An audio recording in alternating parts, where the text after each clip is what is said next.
passionate, disproportionate, perceptive acumen. Hi there. So we'll get the focus right first. Okay. So the question today, the key question that I got is about passion. Is passion the most important ingredient to pursuing my goals? And you've listed quite a few not so regular goals, and that's why I like it. Um, you've also mentioned the risks surrounding passions that you want to pursue. You say that many people have failed at these things, and what's the guarantee? To that, my answer might sound a little philosophical to you, but it's the ultimate science. There is risk everywhere. And what is a passion? It's very important for you to be able to spot if you've got the right thing as your passion or not. It used to happen to me and could be happening to anybody.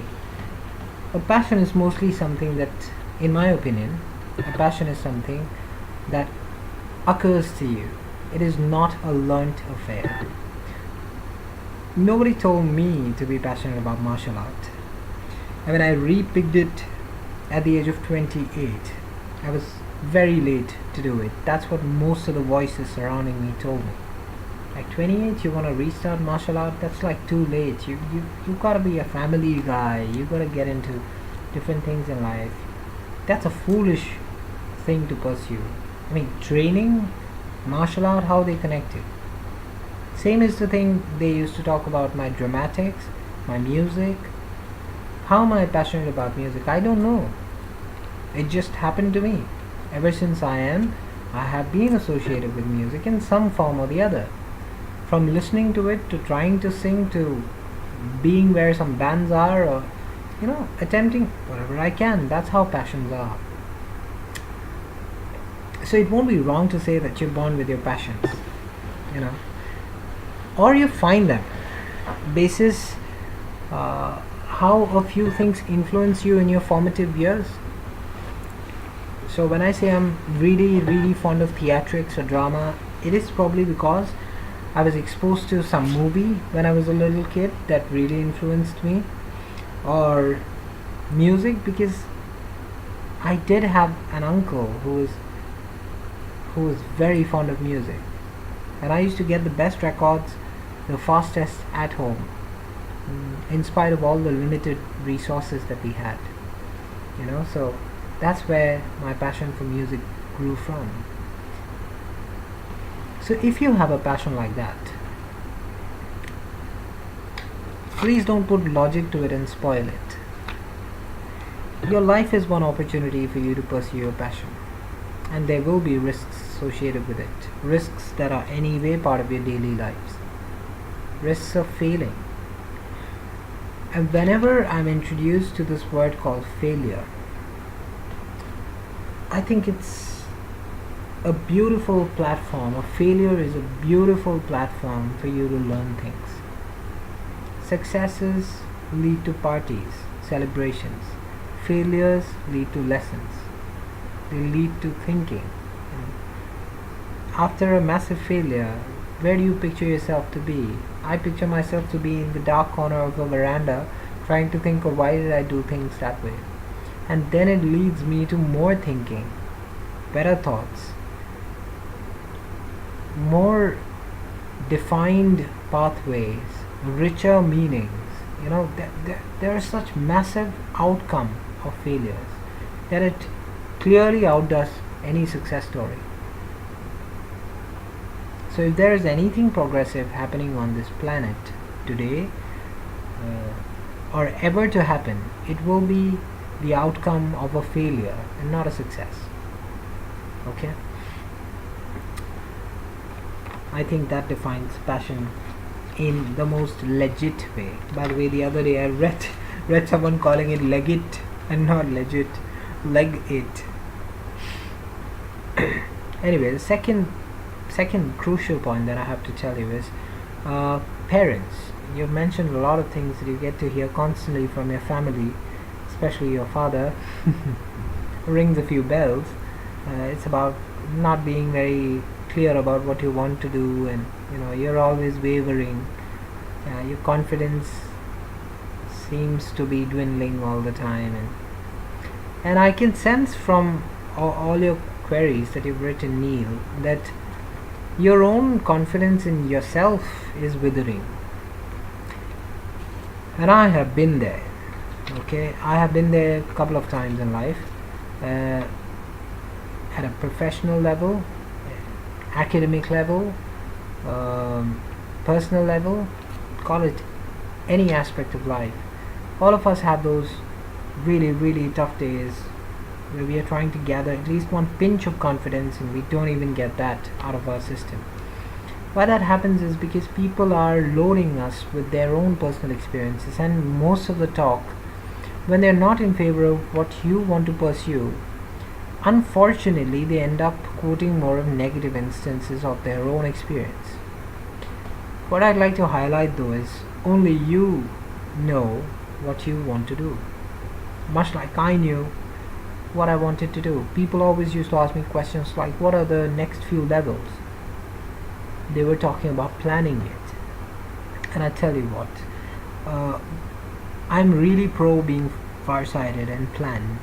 Like I told you, when it's business, business is business. So business can have a planned dimension because you have limits to what you want to achieve. You have to draw boundaries to where you want to get and in what kind of time you can do that. Okay, but in personal life there are no dimensions of that sort unless you have decided to limit your own life within a few peripheries. That's a different thing then. It's good to be farsighted and planned to a degree, and to each individual that degree will be distinct. So my degree is different. Wherever I start getting restless about the whole idea of planning it, I will stop planning. That's my personal preference. Be planned, but don't be cautious, because once you're cautious,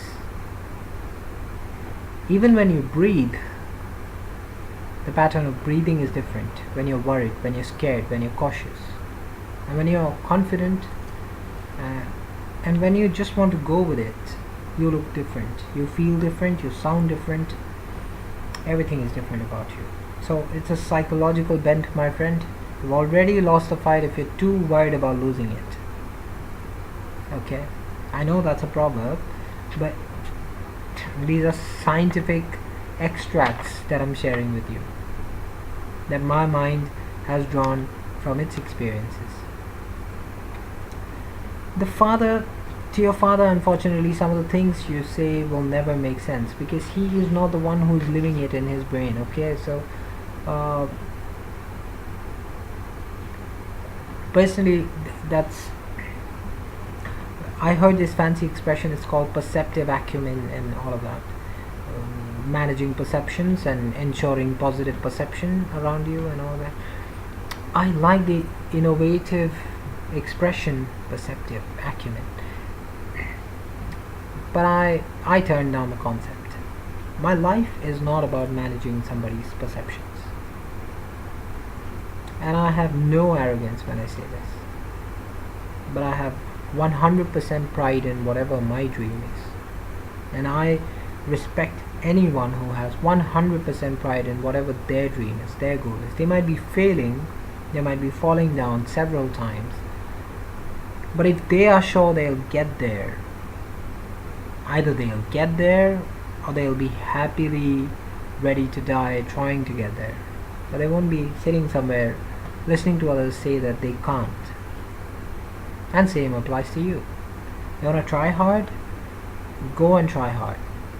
That's what people told me all the time. Once I grew up, they said, well, we don't understand why you want to do this. So if you're hell-bent on doing it, go and do it.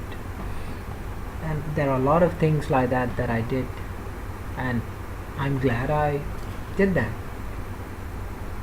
Will they take me somewhere? Well, that's a matter of time. And I'd be fine not getting too far with it. But I tried it. What else is time for? Time, it's a rope. It's constantly burning. This thing called life. And if you don't spend your life trying trying things that you're passionate about, what else are you born for? That's the way I look at it, and that's the bend of mind that I can cater to. I cannot cater to the bend of mind which really wants to sacrifice all their dreams to fit the scene, to suit the occasion, to look beautiful in the picture. Do that once in a while. All of us do that. There are a few things that we give up on, but let them not be the things you feel most about. Let them never be. And you will have a lot of opposing forces. Those are not actually opposing forces. They are people who are trying to help you with their limited exposure to your dream. Just think about it. They've never thought in that detail about whatever you're talking. So don't stay limited. Don't be cautious. Do things I've told you. And be careful. Be careful about things.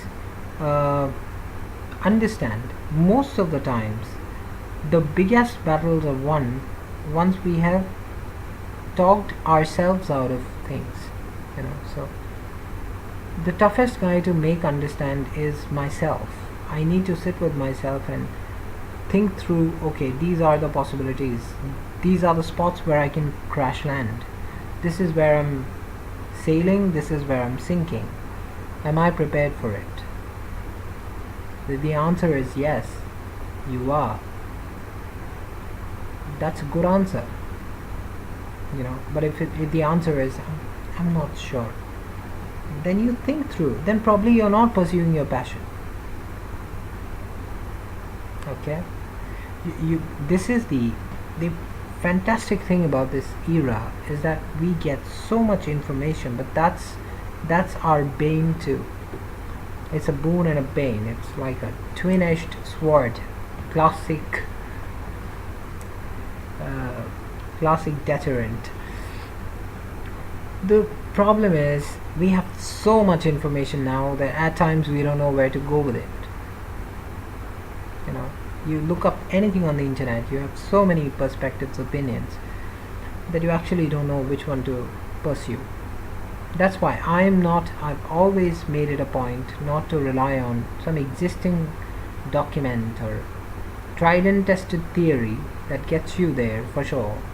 50 Tricks to a Fantastic Date Night. Those are the books I miss on purpose. I want to try the 51st way that works for me. And hell, it will work if I try it the best. If it doesn't work, well, hell. I don't probably care about the failure so much. I care about the fact that I tried. Okay? So don't be worried. What is losing?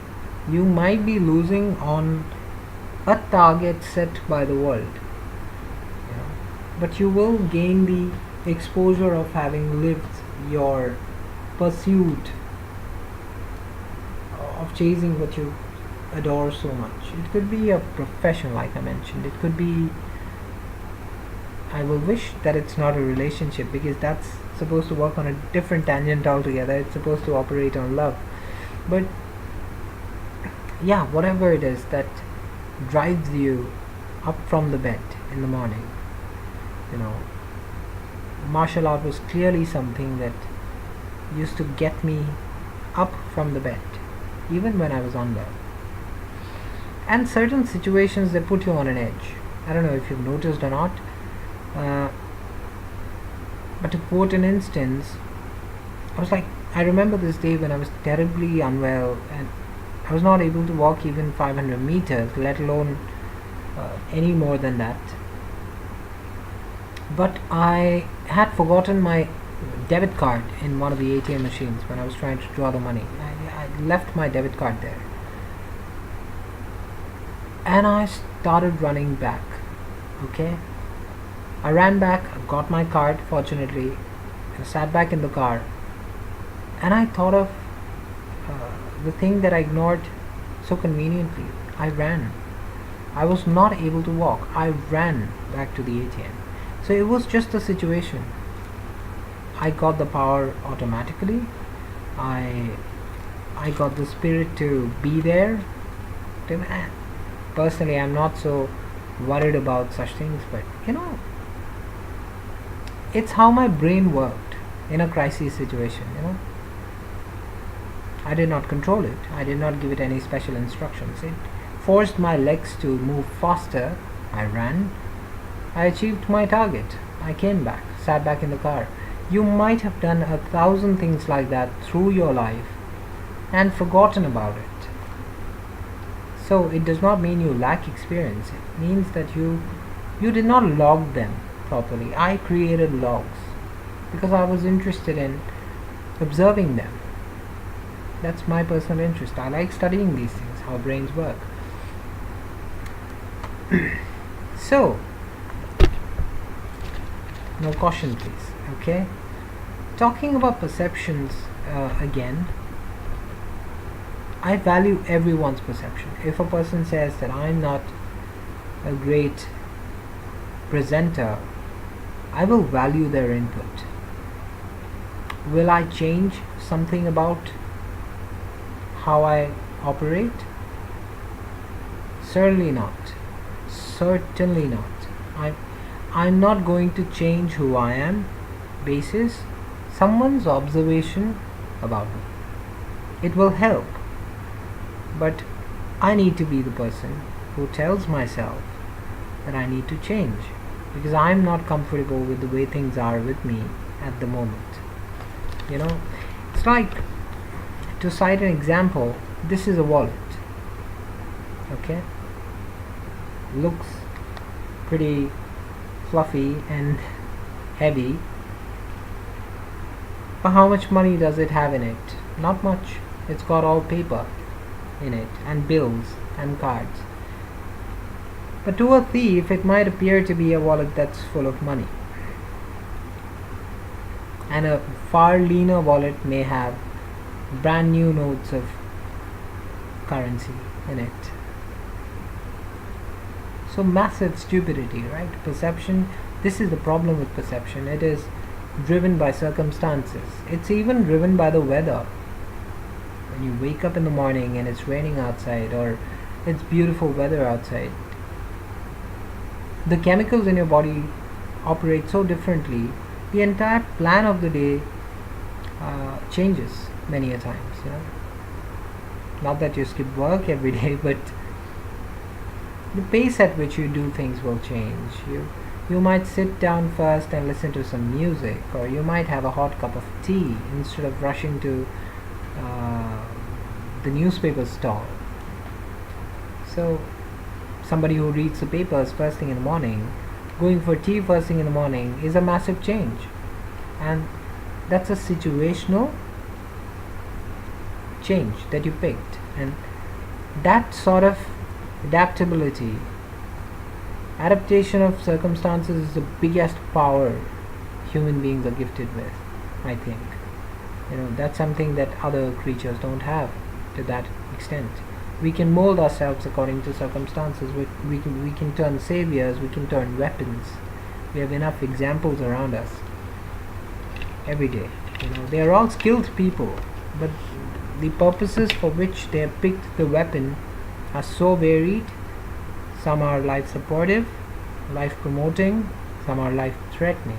So similarly, you and I will have to make all the choices and be proud about it, and they'll be baby steps. I will do Thailand this year. I really will try to do an Indonesian or a Singapore tour later, but it'll be a long journey.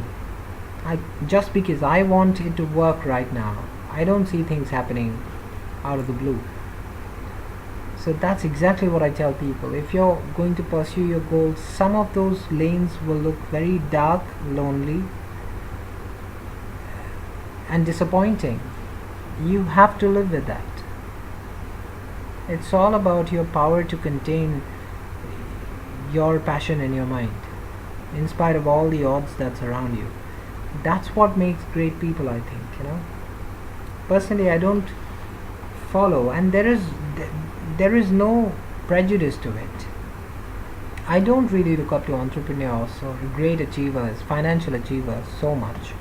I look up to athletes. I look up to people who go beyond the ability of their bodies, or skilled musicians, because I think they work wonders with their limited human capabilities. Money can get you anything, but again, that's the way I think. For a great entrepreneur, a wonderful entrepreneur is the thing to follow and look up to. The very platform we are going to be using to do all of this, many of those platforms are set up by people who are younger than you and I. And I see so many people looking up their lives and what time do they wake up, what do they eat. It's like they want to replicate everything they did and see where they get with it. I find that very, very disheartening personally, because you need to have your goal. Your boss can decide what you have to do at work, but a good boss will not even decide how you want to do it. They will let you do it your way. It's the results that matter for the business. Similarly, so there are so many things. One part of it is, it's always divided into two splits. One is what you think, what you believe in, what you love. Two is what others want to see you do, what others prefer you doing, what others hate you doing. It will always be a mash of this, a very good mix of all of this. You want to be careful, not break hearts. You don't want to spoil perceptions. You'll be lost in that periphery all your life, and then time will pass and you'll have limited abilities left to yourself, and that's science, right? So from all the emails that I checked, that the oldest person that I'm reading the email of is 42 years old. So I would still say you have time. Depends on what your surroundings look like today.